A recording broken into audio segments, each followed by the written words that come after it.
সেই আজব রাজ্যের সুখের কথা কি বলবো। এমন সুখ শান্তি পৃথিবী খুঁজলে কোথাও তুমি দেখতে পাবে না। সেখানে মাঠ ভরা সোনার ফসল, গাছ ভরা মিঠে ফল, আর শহরে বাজারে দোকানপাটে থরে থরে সাজানো কত রকম সুন্দর জিনিস। কারো কোনো অভাব নেই, সবাই সুখী। তাই চোর ডাকাত নেই, খুনোখুনি নেই। তাছাড়া পশু পাখি সেখানে মানুষকে ভয় করে না। ফুলে ফুলে আলো সে রাজ্যের বাগিচাগুলো। প্রজাপতি ওড়ে, পাখি ডাকে, লোকে মনের আনন্দে গান গায়, আর যে যার কাজ করে। তারপর রাত হলে নাক ডাকিয়ে ঘুমোয়।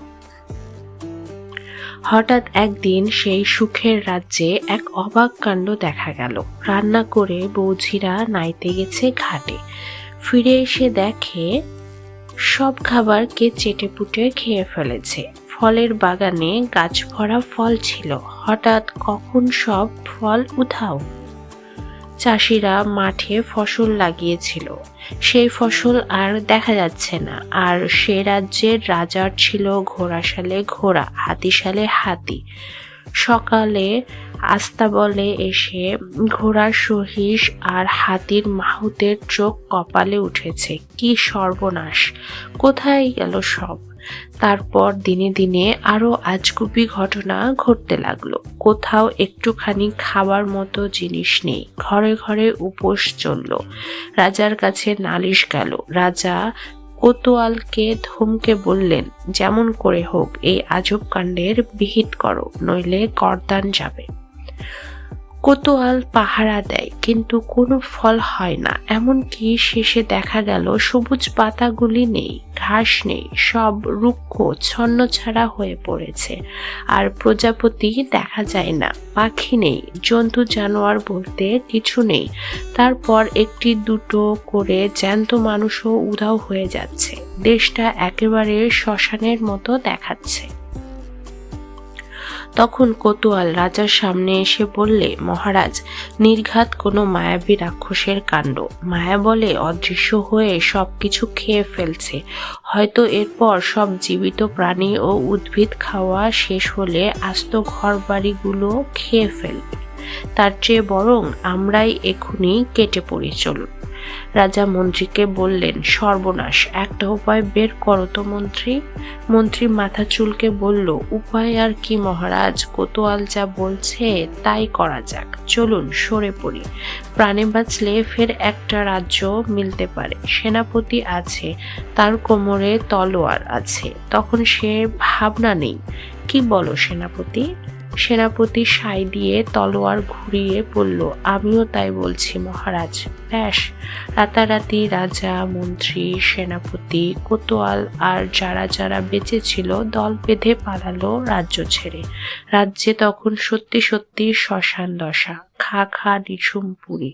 একটুও সবুজ রং নেই কোথাও, শুধু ঘরবাড়িগুলোই যা রইল।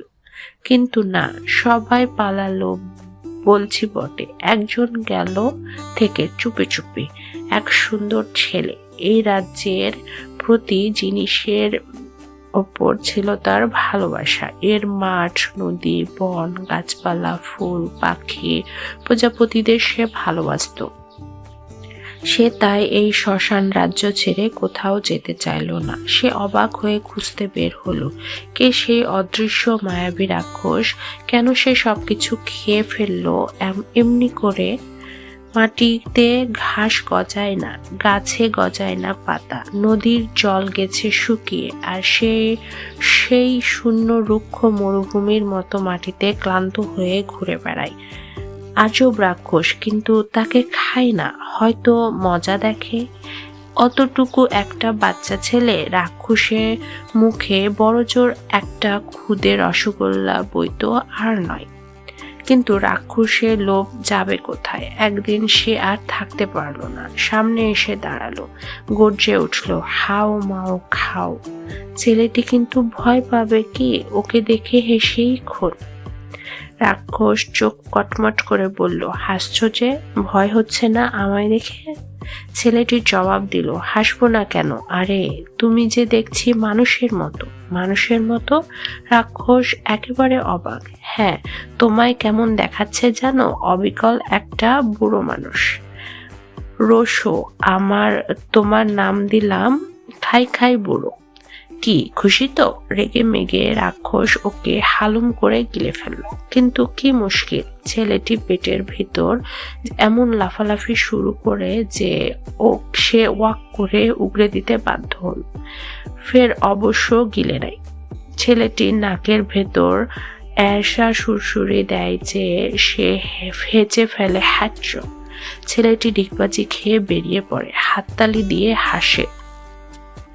অগত্যা বেচারা হার মেনে বলল, উফ কি সর্বনেশের ছেলে রে বাবা, ঠিক আছে তোমায় ছেড়ে দিলাম। ছেলেটি বলল, না খাই খাই বুড়ো, সেটি হচ্ছে না, আমি কিন্তু তোমায় ছাড়ছি না। রাক্ষস চোখ পাকিয়ে বলল, ছাড়ছি না মানে? যাও, বক বক করো না আর, আমার ভীষণ খিদে পেয়েছে, দেখি অন্য কোথাও যাই, এখানে তো আর খাবার মতো কিছু নেই। ছেলেটি বলল, তোমার খুব খিদে পেয়েছে বুঝি? ও ভীষণ খিদে, দিন রাত্রির পেটটা শুধু খাই খাই করে, ওই তো হলো জ্বালা। রাক্ষস দীর্ঘশ্বাস ফেলে। চিন্তিত মুখে ছেলেটি বলল, তাই তো খাই খাই বুড়ো, তোমার সত্যি কোনো দোষ নেই বাপু, এত খিদে থাকলে তুমি আর কি করবে বলো? তবে যদি একটা কাজ করো, এত খিদে তোমার থাকবে না, আর রাজ্য শ্মশান হবে না। করবে?